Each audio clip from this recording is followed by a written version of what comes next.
What really happened with your host, Mike Rivero, because World War III is a really bad idea.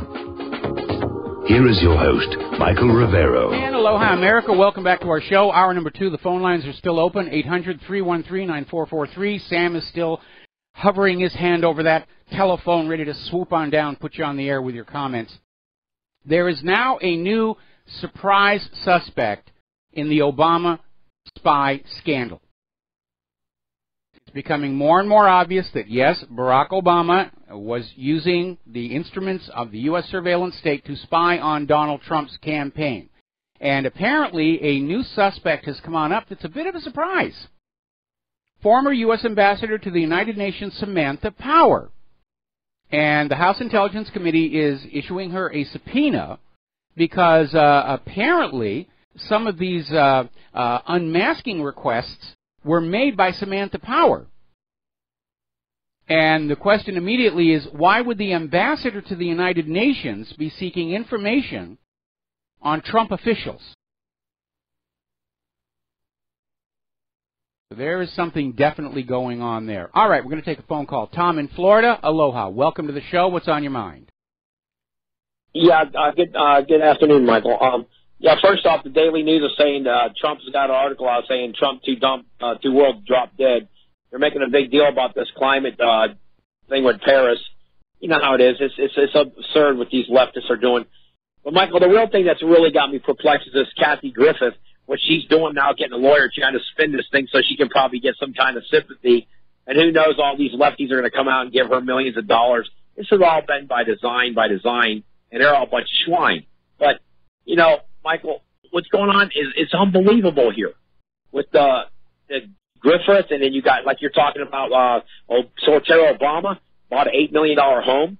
He's got a wall that he spent, like, $300,000 on a wall that he's completed a wall around the house. Yes, 10 foot tall. And then, 10-foot tall wall.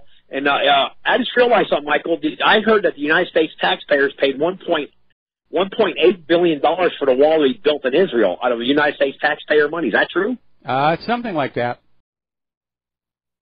That we, the American taxpayers, pay for Israel to have a wall around its country. Yeah, but we're not allowed to have one here because it's racist and to not let whoever come on into the country.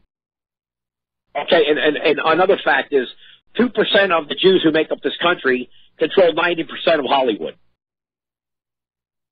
The movie industry. Yeah, and the porno industry. They're all run by Zionists. Okay. But the point of the matter is they're attacking Trump, unrelenting. It's all relentless, and he's still winning. And I'm going to tell you another thing, Michael. He's going to get reelected again. He may. If he continues to grow more spine, yes, he has a chance to be reelected in 2020. And but what's really interesting, again, you need to understand that behind all of this stuff is a push for global socialism. And even Margaret Thatcher came on out and said that was the whole point of the global warming scare, to bring about global socialism, and the Paris Accord was the device to implement it, to strip wealth from the wealthier countries and share it with the poorer countries, who would then immediately have to turn it over to the bankers because of all the debt. But let's remember what happened to the Soviet Union. Its collapse proved socialism doesn't really work, because under socialism, people are not incentivized to excel. They know they're going to get the same money no matter what they do, so unless they're driven by artistic instinct or just a burning desire to do well in science, most of the Soviets just went to their job, did the minimum required, and then they went on home. And socialism did not work. So you've got to have a system where people are allowed to improve their own life through their own labor. And that was what capitalism was originally supposed to be. Now, unfortunately, with all this nonsense about permits to mow lawns and permits for lemonade stands, we're giving kids the exact opposite message. It doesn't matter how hard you work, your life will be exactly what the government and the globalists decide it's going to be. Well, Michael, look at Venezuela. You need a wheelbarrow full of money just to buy a loaf of bread in Venezuela. That's socialist communist. Look at Venezuela. Look at Cuba. I mean, who's kidding who here? Like I said, you got the Zionists. They're not 2% of the population, and they're controlling the human controls the media, controls the mind. And that's exactly what's going on here. Not to the extent they used to. That's the whole point of the internet and the independent media. All of these corporate media outlets, they're losing readership, they're losing viewers. People are coming on over to the independent media because people ultimately want the truth, and that's why they're here.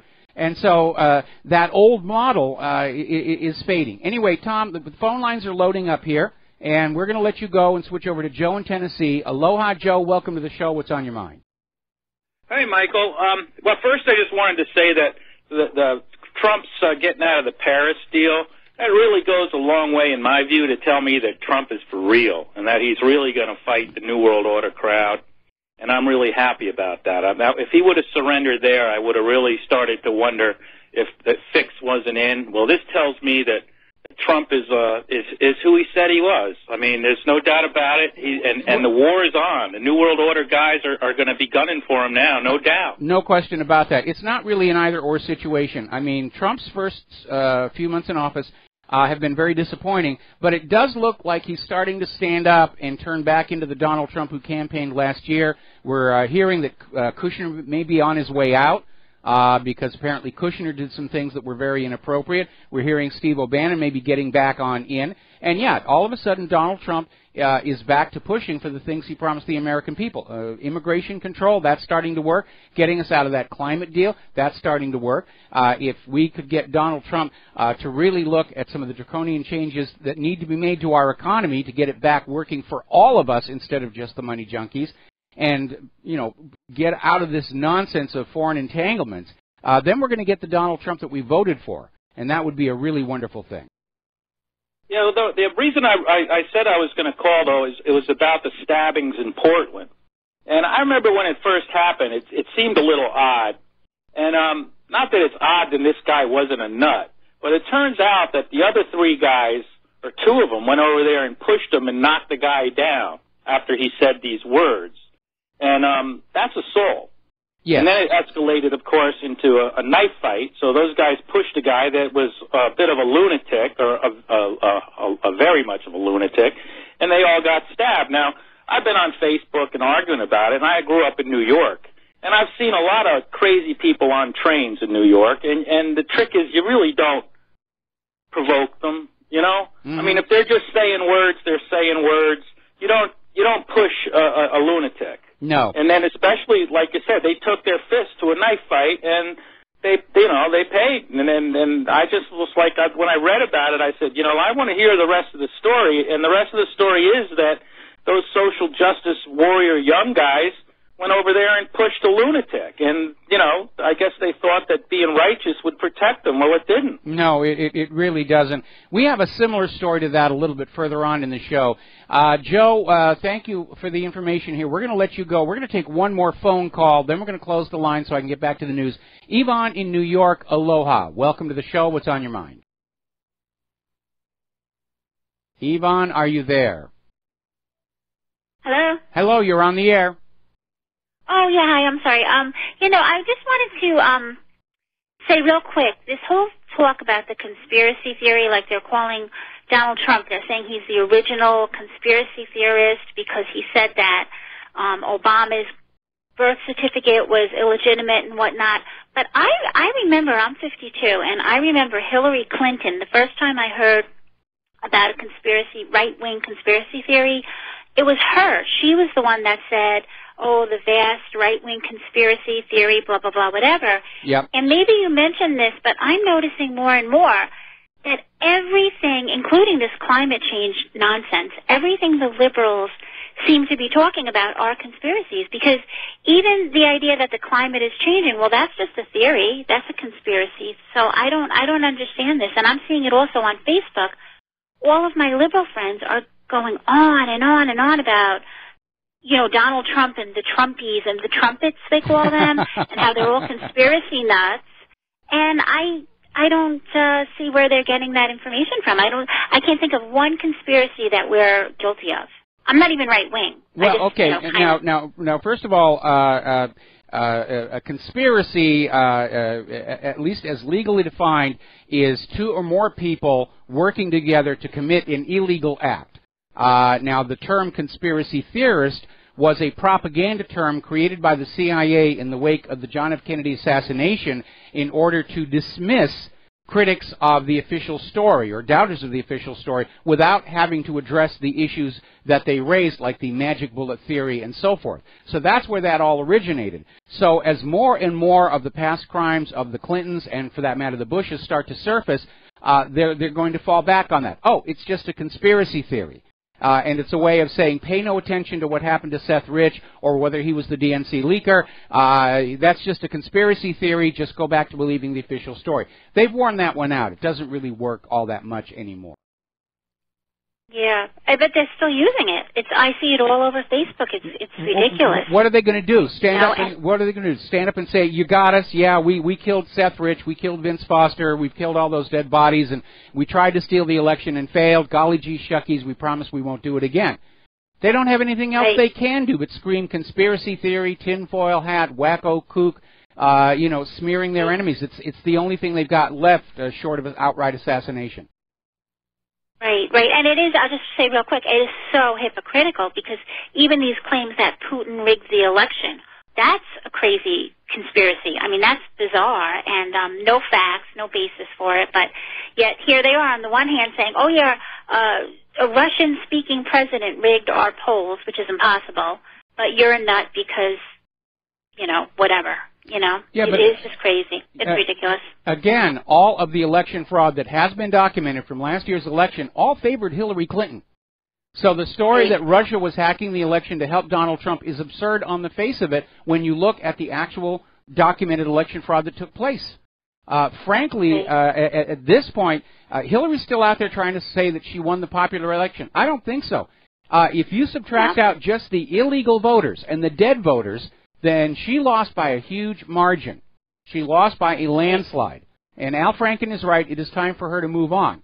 Although, if she's going to just self-destruct in full view of the public, I think that would be a good object lesson for the American people to see that this candidate who was propped up and supported by the corporate media and made to look like the best thing since sliced bread actually was this deranged old lady with delusions of godhood.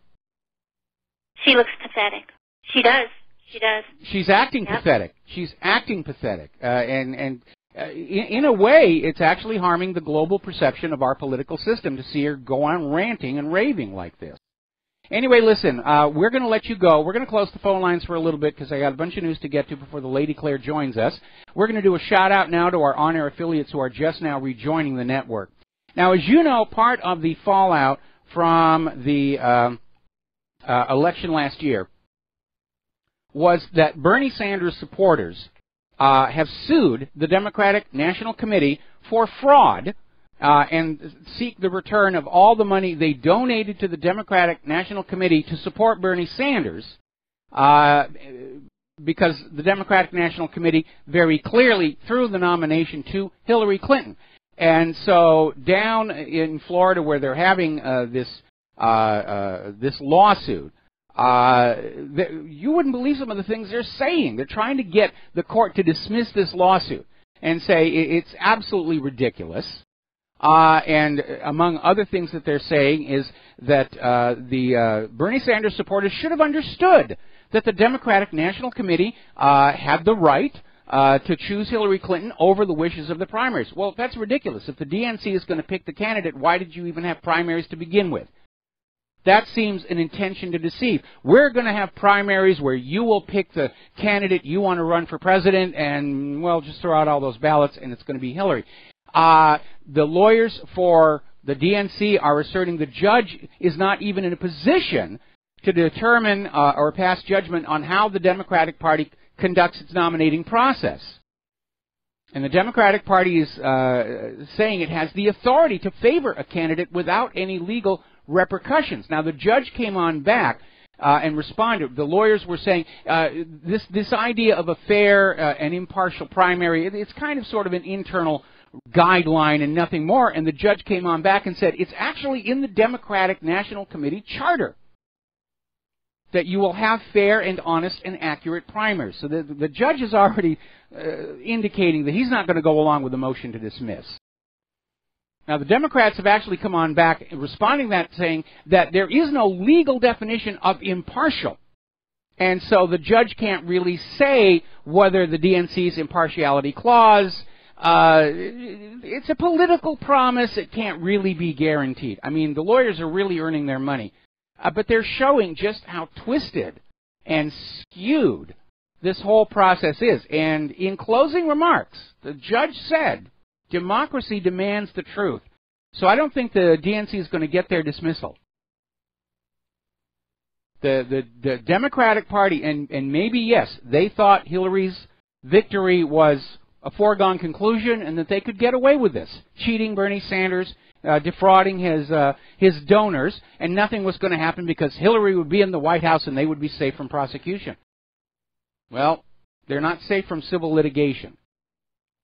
Now, getting on to Kushner, this issue of Russian influencing the Trump administration. And first of all, let's back up and take a look at history. All governments try and influence other governments, both through diplomatic channels and back channel, under-the-table discussions. It's a reality of political life.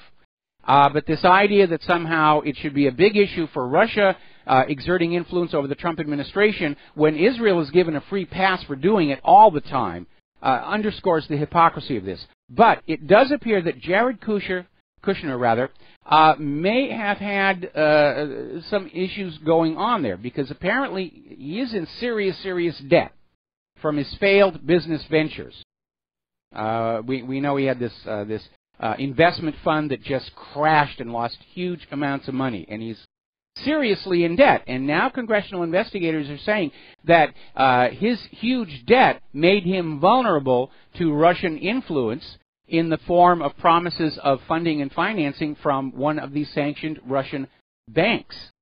And so it may be that Kushner was, in fact, trying to sell influence or sell access to the White House.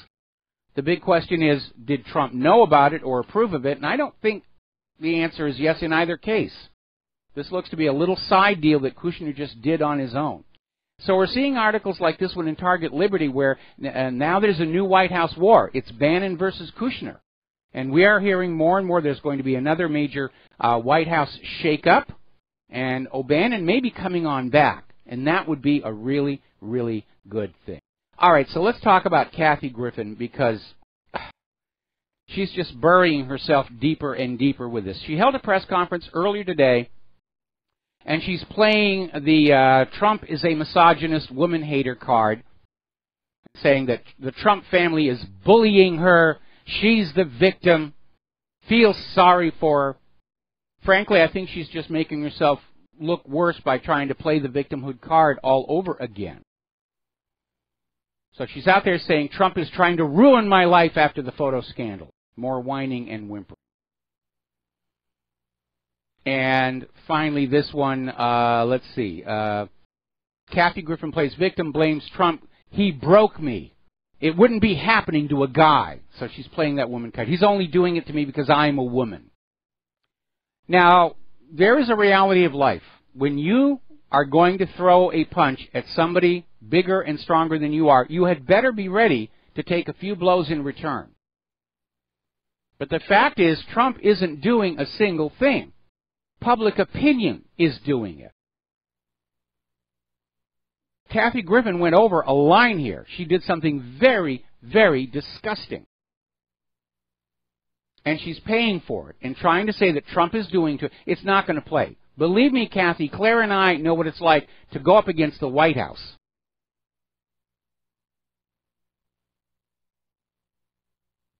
So she did it to herself. And there was that article we talked about earlier in the week about this may be the watershed moment where the American public looks at the liberal snowflakes and says, this is really just too much to take anymore. We got to take a break for commercials. More about Kathy Griffin when we come back from these words from our sponsors.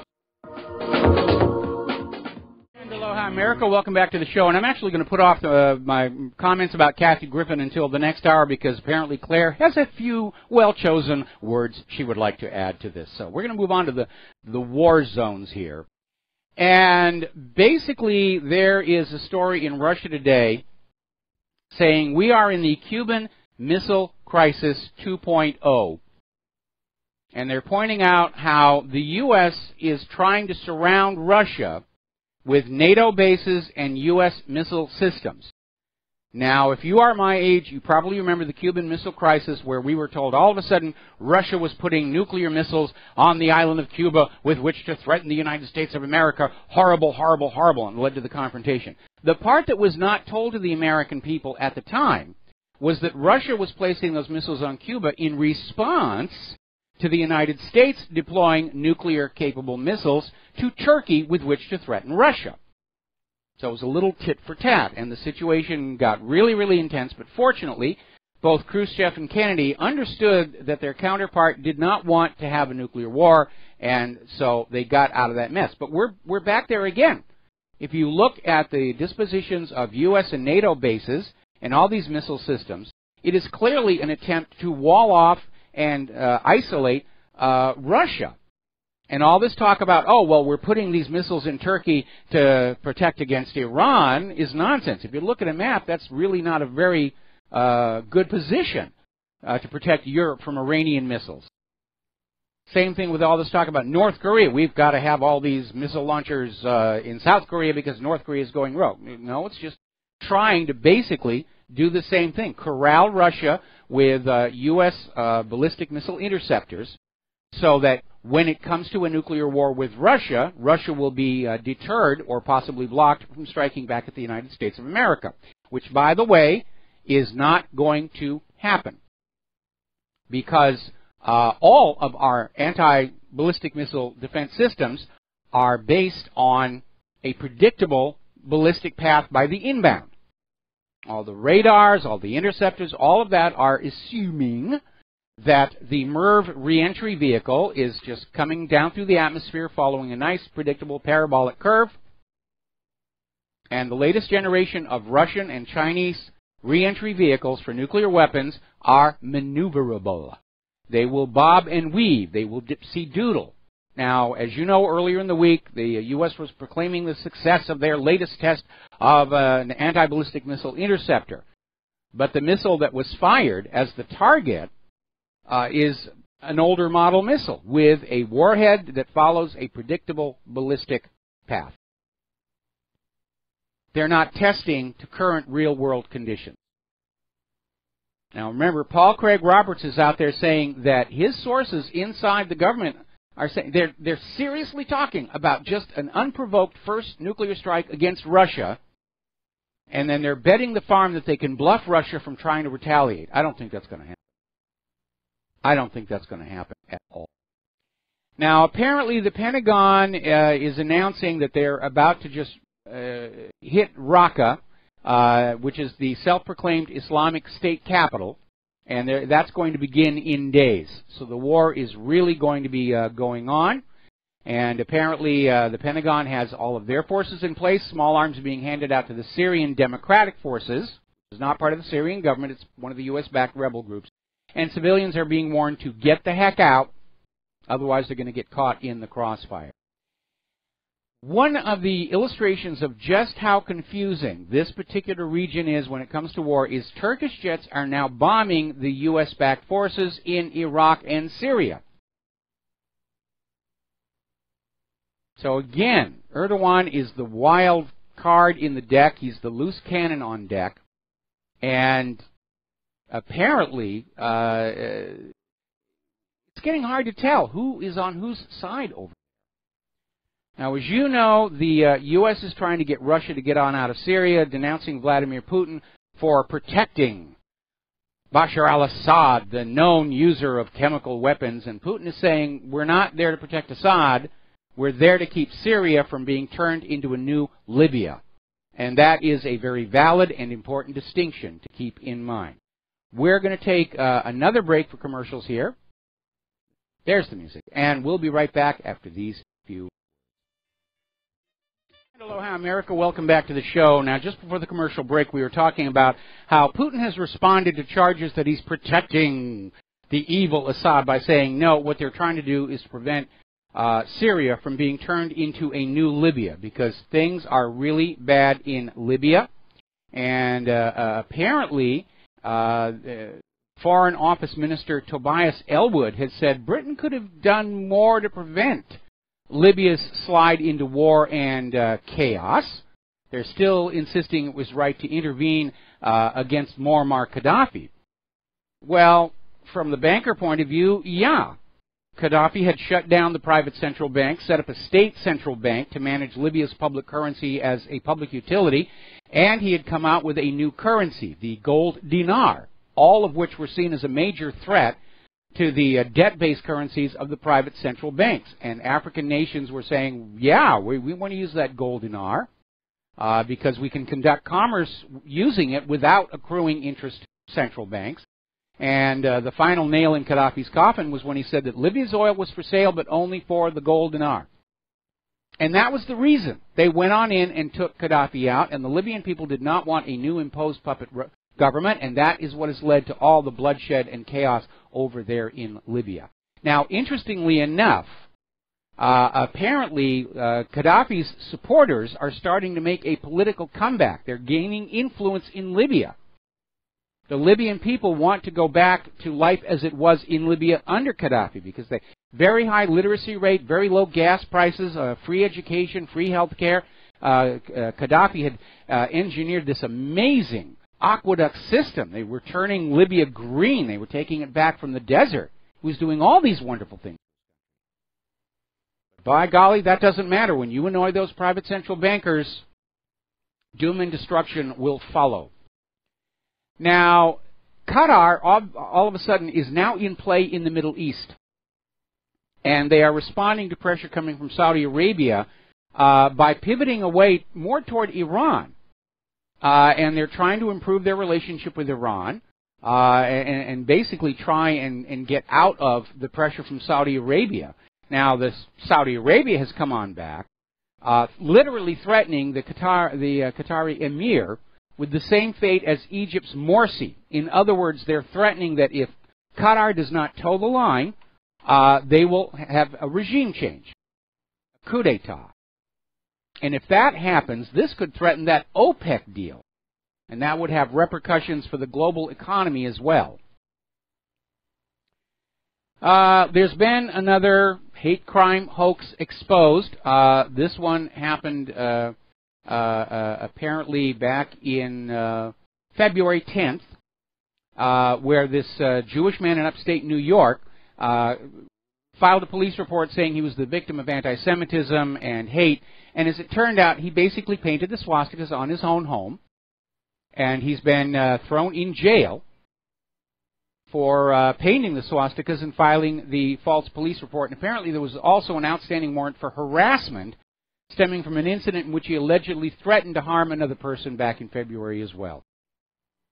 So, again, when you see these hate crime being reported, you have to ask, who really benefits from this? And it is a hoax, because so many of these have turned out to be hoaxes.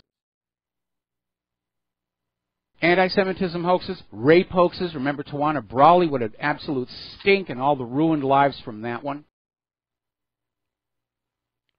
There was a case back in the 1990s. Gary Dotzen, I think his name was, actually went to jail for 6 years on a false charge of rape.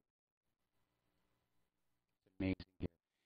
Needless to say, the United States is back at the UN Security Council. They want more sanctions against North Korea because of their ballistic missile program. How dare a nation arm itself to defend from an eventual U.S. invasion? You're not allowed to do that. According to the rules we just made up. You have to just sit there helpless until we decide it's time to take over your country. The reality is a little bit different. Kim Jong-un may not be quite the crazy he's portrayed to be, because at this point, military experts are saying that North Korea is building a defensive capability, and there really isn't much that the U.S. can do about it. And it is rapidly reaching the point where an invasion of North Korea is going to be very, very costly for the United States government to do. Of course, they'll just make you pay for it and your children die for it, but it will be costly. And remember, we're beginning to get the impression that the image of America's unbeatable military may just be an illusion. We've been hearing all these stories about these very expensive weapons, the F-35, the F-22, the Gerald R. Ford, the Zumwalt-class destroyer, on and on and on, that really don't work all that well. And behind the big celebration of the successful ICBM test earlier this week was a string of repeated failures. So the invincible American military may be more illusion than fact. And one major defeat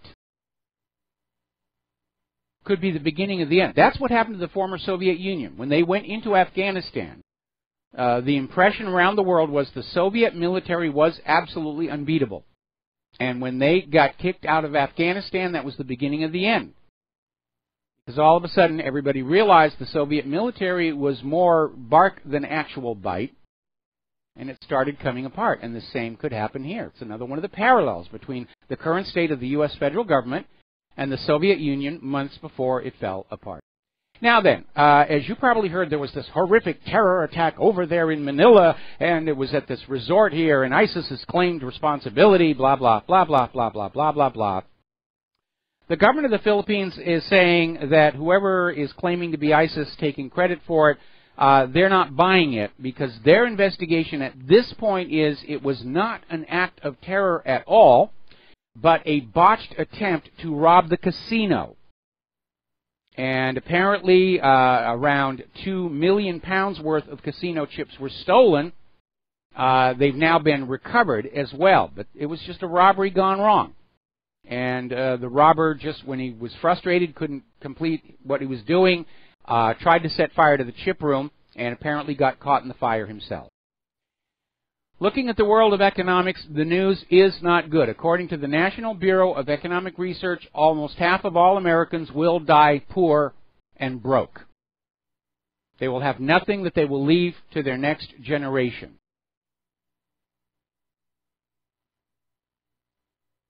Now, as you know, the U.S. government likes to claim that we only have a 4, 5, 6% unemployment rate, and they get that by taking people who have been out of work for over a certain amount of time, unable to find work for weeks, months, even years. That's above 90 million, and it just increased by another 608,000 people in May. In other words, the government has taken 608,000 Americans who were being counted on the unemployment number, and they've been shifted over to this other category, not in labor force, bringing the total to 94,983,000. Just shy of 95 million. That's almost 1/3 of the American workforce. And when you subtract out people who are retirement age and above, and people who are too young to work, can't afford those permits to mow lawns, you'll realize this is a significant chunk of the American population who are not able to find jobs. The real jobless rate in this country is already well above what it was in the Depression of the 1930s, which makes this open borders idea of just allowing refugees and illegal immigrants to come on in even that more foolish in terms of the economic well-being of this country.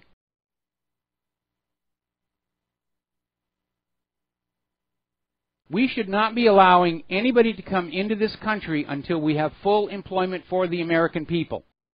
We should not be allowing H-1B visas until we have full employment for the American people. And I understand our schools are doing a very poor job of producing young Americans who've got the skill sets needed. So education has to be looked at. Remember we did that story, I think it was yesterday, about these schools over in Baltimore where not a single student could pass the state proficiency exams for English and math. Talk about a nation in decline. Apparently, Gymboree has missed their latest interest payment. They are now preparing to declare bankruptcy. Now, over at Disneyland, apparently attendance has declined at 13 out of 14 Disney theme parks in 2016.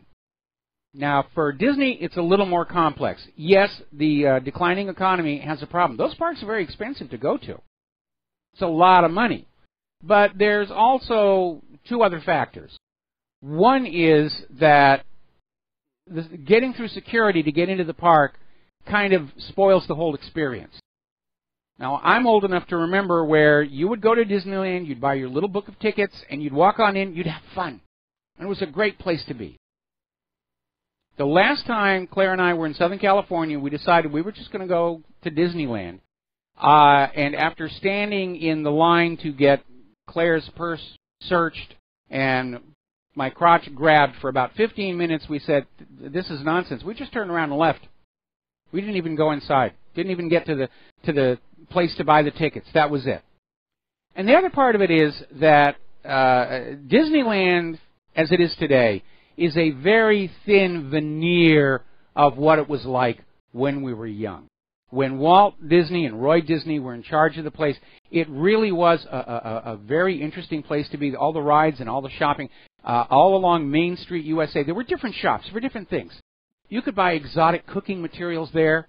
Also over in New Orleans Square, they had stores for magic props, and it really felt like a Main Street where each store sold something different, jams and jellies.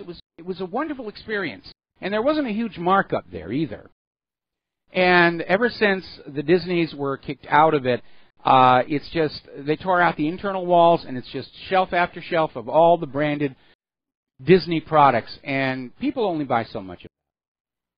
It really is not what it used to be, and that is a horrible shame. Now, we were talking about Uber the other day, and people are kind of wondering where the heck all the money went, because Uber supposedly pulled in $3.4 billion in revenue and still posted a loss of more than $700 million. In other words, Uber has burned through almost as much money as NASA for the quarter. And Uber is not exactly on the forefront of space exploration. Meanwhile, another Deutsche Bank trader has admitted to something we have known all along. The biggest banks in the world are, in fact, conspiring to rig precious metals markets, to drive the price of gold and silver and palladium and whatever all else down, to keep people in the paper equities markets and keep them in those negative interest rate savings accounts. Well, as long as they're working to keep gold and silver prices down, now's the time that you should be buying. In small amounts, so there aren't any records. Keep it under your own control. Do not invest in paper, silver, or gold contracts. Those are leveraged hundreds to one. And a lot of those brokerages, it's now in their contract. It is their option. When the contract comes due, if they don't have the actual silver and gold, they are allowed to settle in cash. And if they run out of cash, they just print more cash. If you're going to invest in silver and gold, and I recommend it highly, get the physical metal, have it under your own control. Believe it or not, the U.S. Congress has passed laws saying that when banks get into trouble, they can go into your safety deposit boxes for items of value to use to keep themselves solvent. If you're just getting into silver investment, there's a very good way to go, and that is to look for what is called junk silver coins, which are sold in bulk online, including places like eBay. Now, you want to keep an eye on the spot price, so you're not paying that much of an uplift. But the advantage of the junk silver, they're talking about the pre-1964 U.S. coinage that actually had metal in it. Nickels, dimes, and quarters. The nickels had nickel, dimes and quarters were silver. And if there is a major economic upset, those coins represent an instantly recognizable uniform unit of value with which to carry on commerce. When those Federal Reserve notes turn out to be worth as little as those Zimbabwe $100 trillion notes. Now, getting on back to globalism, and as I mentioned, one of the reasons that the globalists and the liberals are so upset over Trump pulling us out of that Paris Accord is because that human-caused global warming was part of the plan to sell us on the idea that we have to have a global government. So apparently Jean-Claude Juncker is out there screaming that Donald Trump is trying to untie America from the international connections And he's literally saying that if Trump wants to go back to having an American nation, well, the European Union is just going to have to move closer to China. And it just signals that Trump is being seen by the globalists as a real threat to their agenda. They thought they had the United States locked up. You know, with under Obama and Bush and Clinton, it was a done deal. One of these days, the United States will be part of the New World Order. All we have to worry about is Russia and China. Well, now all of a sudden, Trump is saying, let's worry about America first. Let's give the jobs to Americans first. Let's worry about the U.S. economy first and U.S. manufacturing first. And the rest of the world is just going to have to stop waiting for the U.S. to keep on bailing them out of their own mistakes. Jean-Claude Juncker is out there literally saying he's going to start a political campaign in the United States to break states off from the United States as revenge for U.S. support for the Brexit. They're going to go into Florida and say Florida should go back to being its own nation. Or they'll probably do it to California because there's a lot of illegal immigrants there who wanted to go back to being part of Mexico. But, I mean, this is Jean-Claude Juncker issuing threats against the sovereign United States of America. That kind of rhetoric can actually get out of control and lead to a real war. Apparently, over in Europe, as they struggle under the huge migrant issue, and most of the migrants are not assimilating, they're not integrating, they're not finding jobs, they're turning out to be homeless. And apparently there is a new phenomenon where some of these countries are now allowing these homeless migrants to live in abandoned cars, and they're setting up special little parking lots where these cars can all be parked, and I don't know what they're doing about sewage. But it's another indication that this open borders idea may be great for the globalist agenda, but it's been really a lousy idea for the people who have to live in these nations that are being dropped into a blender under puree. We'll be right back after these few words. Aloha America, welcome back to our show here. And over in Norway, they're literally being flooded by fake tourists applying for asylum. Apparently they're coming on in saying they're just there for tourism, and they get on in there and they apply for asylum, and apparently they don't know what to do with all of them. Down in Germany, little bit of a whoopsie. Apparently, German immigration authorities confirmed that there are hundreds of registered asylum seekers who have not yet been fingerprinted or photographed. Gee, I wonder if there are any potential terrorists in that bunch of people. Meanwhile, over in Austria, there's been another migrant mass brawl, turning a city into absolute chaos. This open borders idea has been an absolute failure for ordinary people. It really, really has. Now, Great Britain, it turns out their timing was beautiful for Brexit, and maybe they ought to go for the hard Brexit instead of the soft Brexit, because apparently the European Union's head of budget has called for the EU to scrap the practice of member state rebates. Normally, the member states will send money to Brussels, and then if Brussels does not spend it all on things that are good for the European, for the member states, they actually get a bit of a refund. They're not going to do that anymore. In other words, the member states of the EU are going to be sending money to Brussels, and even if they get absolutely nothing in return, Brussels is going to keep the money anyway. We're seeing a story right now, getting on back to the DNC fraud lawsuit. Apparently, one of the lawyers is now reporting they're getting death threats. So, it goes on here. Over at Louisiana State University, the snowflake crybaby whiners are demanding the school get rid of their mascot, which is a tiger. And they're claiming the tiger is a symbol of racism and white privilege. Because apparently during the Confederate War, there was a unit that called itself the Tigers. Boy, they had to really work to set that one up. I mean, I'll tell you right now, tigers are not racist. They will eat white people just as readily as they will eat black people.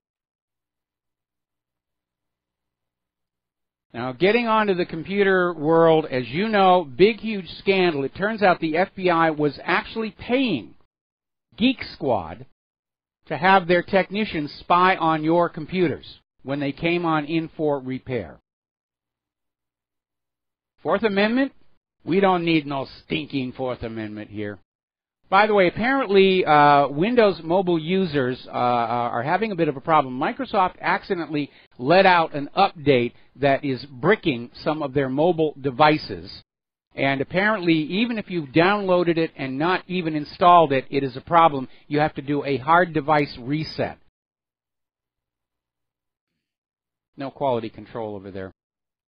This is a bizarre bill. Apparently, the House of Representatives has just passed a bill saying that teenagers who send sexually explicit pictures to each other could spend 15 years in federal prison. Now, kids are going to be kids, and I don't know about you, I would rather have them sending naked pictures to each other over the cell phone than actually being in the same room playing you show me yours and I'll show you mine, and then having something unfortunate happen immediately afterwards. All right, we're going to take a break for station identification. We'll be back with the lovely Lady Claire after these few words.